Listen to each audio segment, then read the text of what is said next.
TDP కంచుకోటకు బీటలు పడే ముప్పు ముంచుకొచ్చిందా? పార్టీ అధిష్టానం నిర్ణయమే అందుకు కారణమా? ఆవిర్భావం తర్వాత అక్కడ ఒక్కసారి మాత్రమే ఓడిపోయిన తెలుగుదేశం రెండో ఓటమిని నమోదు చేస్తుందన్న అనుమానం ఇందుకొస్తోంది. పార్టీ డై హార్ట్ కేడర్ కూడా ఇందుకు నారాజుగా ఉంది. ఏదా అసెంబ్లీ నియోజకవర్గం, అక్కడున్న ప్రత్యేక పరిస్థితులేంటి? ఉండే నియోజకవర్గం టీడీపీ రాజకీయం ఆసక్తికరంగా మారింది. ఇక్కడ పార్టీ టికెట్ ఆశించి భంగపడ్డ మాజీ ఎమ్మెల్యే కలవపూడి శివ ఇప్పుడు ఇండిపెండెంట్ గా బరిలో ఉన్నారు. 10 ఏళ్ల పాటు ఇక్కడ ఎమ్మెల్యేగా ఉన్న శివరామరాజు వచ్చే ఎన్నికల్లో తన బలం నిరూపించుకునేందుకు సై అంటే సై అంటున్నారు. దీంతో ఇన్నేళ్లు పార్టీకి కంచుకోటగా ఉన్న నియోజకవర్గంలో టీడీపీ క్యాడర్ కన్ఫ్యూజన్ లో పడిందట. గతంలో 10 ఏళ్ల పాటు ప్రాతినిధ్యం వహించిన కలవపూడి శివకు గాని, గడిచిన 5 ఏళ్ల నుంచి ఎమ్మెల్యేగా ఉన్న రామరాజు కానీ పార్టీ అధిష్టానం ఈసారి అవకాశం కల్పించకపోవడమే అందుకు కారణమంటున్నారు. సిట్టింగ్ ఎమ్మెల్యే రామరాజుకు సీట్ ఇవ్వకపోతే సహకరించేది లేదంటూ తెగేసి చెప్పినా టీడీపీ అధిష్టానం ఆ విషయాన్ని సీరియస్ గా తీసుకోలేదు.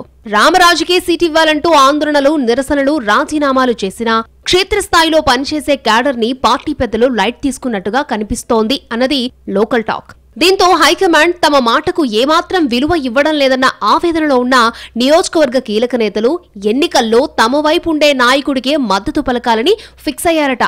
2009 నుంచి 2019 వరకు ఎమ్మెల్యేగా పనిచేసిన కలవపూడి శివకు గత ఎన్నికల్లో పార్టీ అధిష్టానం నరసాపురం ఎంపీ సీట్ ఇచ్చింది.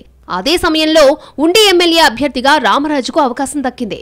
అప్పుడు శివ ఎంపీగా ఓడిపోగా శివరామరాజు ఎమ్మెల్యే అయ్యారు. ఇద్దరు అవగాహనతోనే పనిచేసినందున ఉండి టీడీపీ క్యాడర్కు ఎలాంటి సమస్య రాలేదు. ఇన్నేళ్లు పార్టీ బలోపేతానికే పనిచేస్తూనే ఉన్నారు. అయితే తాజా పరిణామాలతో మాజీ ఎమ్మెల్యేలు ఇద్దరినీ పక్కన పెట్టడంతో సమస్య మొదలైంది. నియోజకవర్గ కీలక నేతలు పార్టీకి దూరమవుతున్నారు. అలాగే సీటు దక్కనే కలవపూడి శివ రివర్స్ అయ్యారు. 2019లో తాను త్యాగం చేసిన సీటును తిరిగి తనకే ఇవ్వాలని పట్టుపట్టినా పార్టీ పెద్దలు లెక్క చేయకపోవడంతో ఇండిపెండెంట్ గా నామినేషన్ వేశారాయన. సేవా కార్యక్రమాలతో పాటు అందర్నీ కలుపుకుని వెళ్లే తత్వం శివకు ప్లస్ అవుతోంది. ఇండిపెండెంట్ గా నిలబడ్డా సరే ఇది తనకు కలిసి వస్తుందంటూ లెక్కలు వేసుకుంటున్నారట ఆయన. దీనికి తోడు నియోజకవర్గంలో కీలకంగా నిలిచే తెలుగుదేశం పార్టీ క్యాడర్ కూడా తాము ఆశించిన వ్యక్తికి సీటు ఇవ్వకపోవడంతో ఇప్పుడు కలవపూడి శివ వైపు మొగ్గుతున్నట్లు సమాచారం. ఈ వ్యవహారాలతో టీడీపీ కంచుకోటకు బీటలు వారే ప్రమాదం ఉందంటున్నారు పరిశీలకులు. మరోవైపు టీడీపీలో జరుగుతున్న పరిణామాలతో వైసీపీలో కొత్త ఉత్సాహం కనిపిస్తోందట. తెలుగుదేశం ఓట్ల చీలిక తమకు ప్లస్ అవుతుందని అధికార పార్టీ ఆశగా చూస్తున్నట్టు చెబుతున్నారు స్థానిక పరిశీలకులు. 2019లో జగన్ ప్రభంజనంలోనూ ఉండిలో వైసీపీ జెండా ఎగరలేదు.